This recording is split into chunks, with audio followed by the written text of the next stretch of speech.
Justin Trudeau tente une nouvelle fois de se faire rassurant au sujet des approvisionnements de vaccins. Raymond, le premier ministre insiste que les perturbations qu'on connaît ne sont que passagères.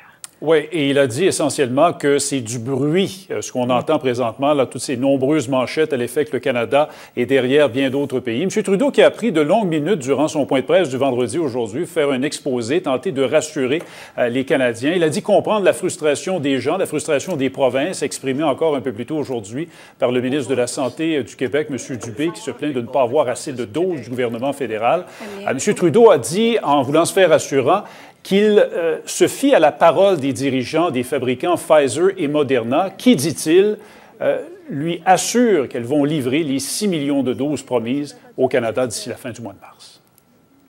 Je parle régulièrement à ces deux compagnies qui nous rassurent, qui nous promettent qu'ils vont livrer ces 6 millions de doses d'ici la fin du mois prochain. Je comprends que la turbulence qu'on est en train de vivre maintenant, semaine sur semaine, peut inquiéter énormément les gens, mais je veux vous rassurer. On va être là où on doit être, où on a promis d'être.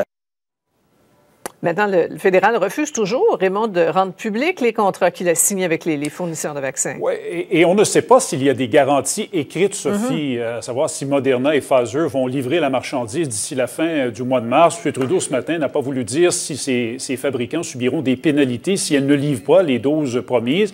Le fédéral dit effectivement qu'il ne peut pas rendre les contrats publics en raison de clauses de confidentialité. Vous voyez, Yves-François Blanchet, le chef du Bloc ce matin, a dit qu'Ottawa n'aurait pas dû signer des contrats avec ces entreprises, avec de telles clauses de confidentialité. Ça, je comprends que c'est une notion avec laquelle ils ont beaucoup de difficultés, mais le gouvernement a des comptes à rendre au Parlement et à la population. Et en toute connaissance de cause, ils ont dit « on ne vous le dira pas ». Alors moi, je me permets de soupçonner que, par exemple, quand il y a eu 3 douzaines de doses achetées au mois de décembre, ils ont été payés le gros prix parce que c'était peut-être une opération de relations publiques. M. Trudeau, Sophie, a également parlé ce midi des mesures qu'il a annoncées il y a une semaine, jour pour les voyageurs qui entrent au pays. Toujours pas de date d'entrée en vigueur, entre autres pour le fameux séjour à l'hôtel de 2 000 $. Ben oui. M. Trudeau dit que ça s'en vient le plus tôt possible. Merci beaucoup, Raymond. Je vous en prie.